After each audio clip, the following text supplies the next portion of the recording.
আল্লাহ সিদ্ধান্ত নিয়ে ফেলছে। কথা বলছেন না কেন আপনারা? কোন মুসলমান আমরা? এই শব্দটা কুফরি, আল্লাহর জন্য ব্যবহার করা কুফরি। এক। দ্বিতীয় নম্বর প্রশ্ন, আচ্ছা উনি কিভাবে জানলেন? ওনার কাছে কি আল্লাহ জিবরিল পাঠিয়েছেন? ওনার কাছে কি আল্লাহ মিকাইল ইসলাম পাঠিয়েছেন? আজকে যারা ইসলামের দলের কথা বলছে ওদের মুখে এক এক কথা শুনতেছি যে অনেক লজ্জা লাগে। এদিন একজন বড় নেতা বলল আল্লাহ নাকি সিদ্ধান্ত নিয়ে ফেলছে। আপনারা সবাই শিক্ষিত লোক। আল্লাহ নাকি সিদ্ধান্ত, এবার বাংলাদেশের রাষ্ট্রীয় ক্ষমতা নাকি তাদেরকে দেবে। নাউজুবিল্লাহ বলছেন। এটা কোরআন সুন্নাহ বিরোধী আকীদা নয় কি? আপনারা বলেন। আচ্ছা আল্লাহ একটা সিদ্ধান্ত নিয়েছেন, এক নম্বর আল্লাহর জন্য সিদ্ধান্ত ব্যবহার করা যাবে না, এটা সম্পূর্ণ কোরআন সুন্নাহ বিরোধী। তো কি বলবে? এরা বলতে পারত ইনশাআল্লাহ, ইনশাআল্লাহ আল্লাহ চাহে তো এবার আমরা ক্ষমতায় যাব। তাহলে এখানে তো কেউ দোষ ধরার আপত্তি করার কোনো কি নেই, সুযোগ নেই। ইনশাআল্লাহ আল্লাহ চাহে তো আমরা এবার ক্ষমতায় যাব। বেইজিনিল্লাহ আল্লাহর হুকুমে আমরা ইনশাআল্লাহ ক্ষমতায় যাব।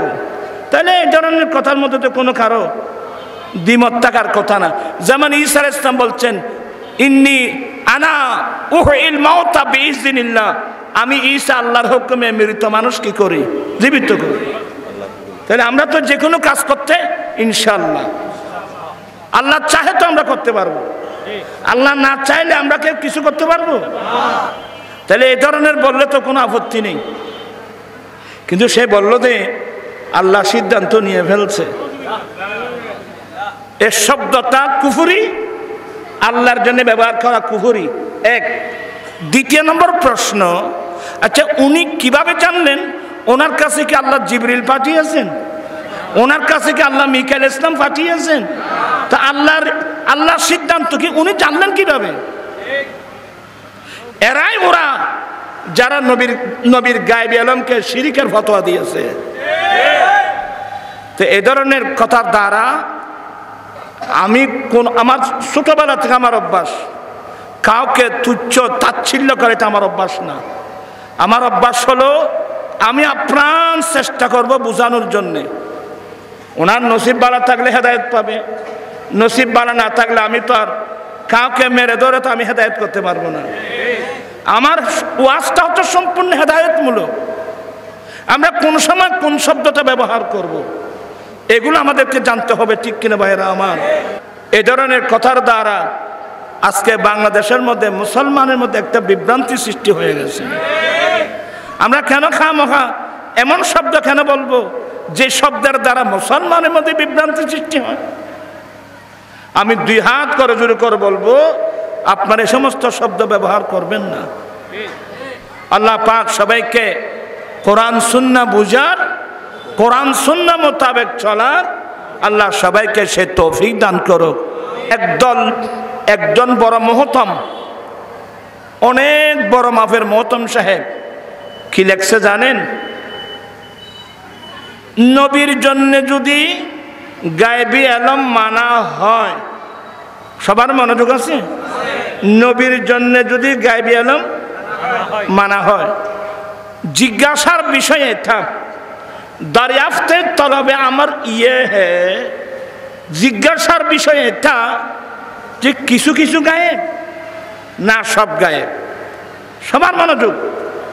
কিছু কিছু গায়েব না সব গায়েব? বকৌলে জায়েদের কথা মতো যদি কিছু কিছু গায়েব হয়, অর্থাৎ সম্পূর্ণ গায়েব তো হতেই পারে না।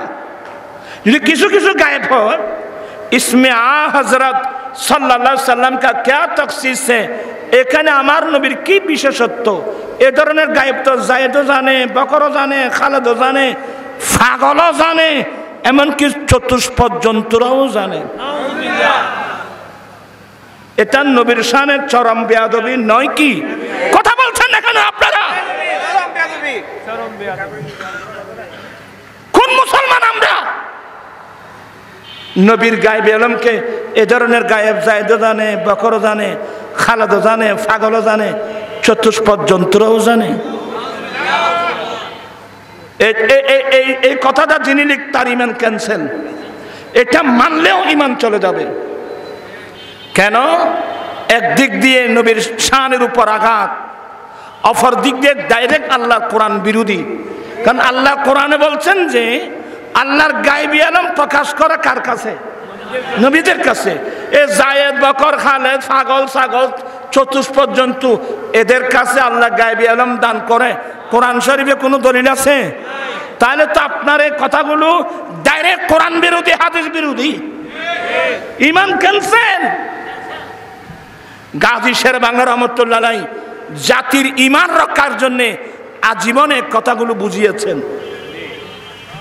আমি এখন বলে যাচ্ছি, मैं तो बीमारे नबी हूँ।